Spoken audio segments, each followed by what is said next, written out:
नमस्कार मित्रों, अश्विन इस सीरीज में आपका स्वागत है। मित्रों, आज चर्चा केजरीवाल इंटरिम बेल मिल गई है। जेल से बाहर आकर के धुआंधार प्रचार और प्रसार में लग गए हैं पार्टी के, और जिस तरीके से खुली चुनौती केजरीवाल दे रहे हैं और उस चुनौती के संदर्भ में जिस तरीके से वैश्विक समर्थन केजरीवाल को मिल रहा है, ये वास्तव में गंभीर है। केजरीवाल की गिरफ्तारी को लेकर जिस तरीके से यूके ने रिवर्ट किया, कनाडा में, लैटिन अमेरिकन कंट्रीज में केजरीवाल के सपोर्ट में लोगों ने धरना प्रदर्शन किया, खालिस्तान की मांग करने वाले जो समर्थक हैं उन समर्थकों ने जिस तरीके से केजरीवाल को समर्थन दिया, मित्रों ये गंभीर है भारत के भविष्य के लिए। मैं नहीं जानता केजरीवाल के इनसे क्या संपर्क है, ना कोई ऐसे प्रमाणिक साक्ष्य हैं। मैं नहीं जानता ये लोग केजरीवाल को ही क्यों समर्थन कर रहे हैं। मैं नहीं जानता यूके का इसमें इंटरेस्ट क्या है। मैं नहीं जानता क्यों केजरीवाल की गिरफ्तारी को लेकर के कनाडा में उग्र प्रदर्शन हुए।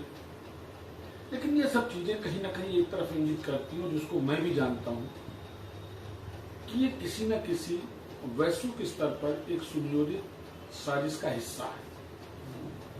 और ये साजिश देश की संप्रभुता, अखंडता और एकता के लिए ज्यादा घातक। जिस तरीके से केजरीवाल की गिरफ्तारी के बाद एलजी दिल्ली ने एनआईए की जांच इनके अगेंस्ट में रिफर की है, खालिस्तानी इनके कॉन्टैक्ट्स को लेकर के।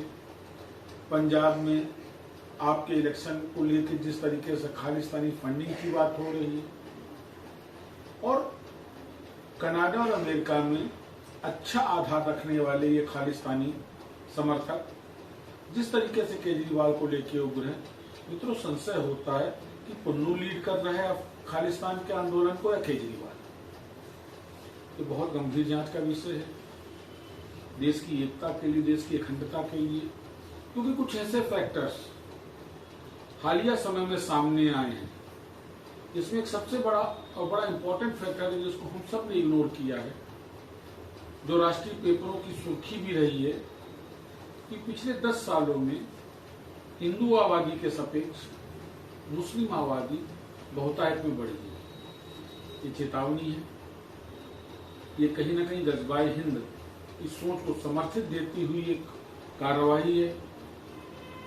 और इसके विपरीत जिस तरीके से हिंदू आबादी कम हो रही है, सेक्युलरिज्म के नाम पे हिंदुओं को खत्म करने की एक साजिश कांग्रेस ने रची, क्योंकि कांग्रेस की नजर में तो केवल सारा सेक्युलरिज्म हिंदुओं की जिम्मेदारी।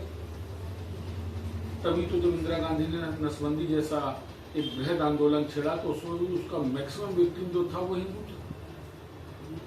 तो ये सारी चीजें आने वाले भविष्य में देश के बहुसंख्यकों के लिए एक गंभीर चेतावनी है। और चेतावनी से ज्यादा सरकार की जिम्मेदारी है कि यदि इस सोच से, जिससे देश की संप्रभुता, एकता, अखंडता प्रभावित हो, वो लेकर के अगर किसी साजिश और सुनियोजित षड्यंत्र के तहत इस तरीके से नेतृत्व या पार्टी को बढ़ावा दिया जा रहा है, तो उन संबंधों की जांच की जाए, और जांच ही नहीं की जाए बल्कि इसको राष्ट्रद्रोह मानते हुए इसके विरुद्ध कठोर से कठोर कार्रवाई की जाए। ठीक उसी तरह जिस तरह मणिशंकर अय्यर का बयान, पाकिस्तान सम्मानित देश है, उसके पास एटम बम है, भारत को उससे बात करनी चाहिए, ये भी कहीं ना कहीं राष्ट्र के विरुद्ध कही जाने वाली बात है।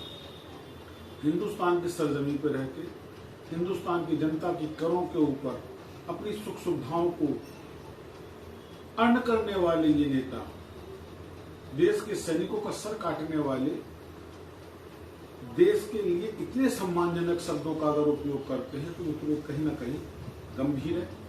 इसको सरकार को भी देखना चाहिए, इसको उच्चतम न्यायालय को भी देखना चाहिए, और इसको देखना चाहिए देश की जनता को। इस वीडियो के माध्यम से जो भी आगामी सरकार है, उससे मेरा अनुरोध है कि इन बिंदुओं की न केवल सघन जांच की जाए, और बल्कि अगर ऐसे कुछ प्रमाणिक साक्ष्य अगर मिलते हैं तो उनको लेके कठोर से कठोर कार्रवाई किया जाना देश हित में आवश्यक है। पुनः मुलाकात करूंगा मित्रों, नमस्कार।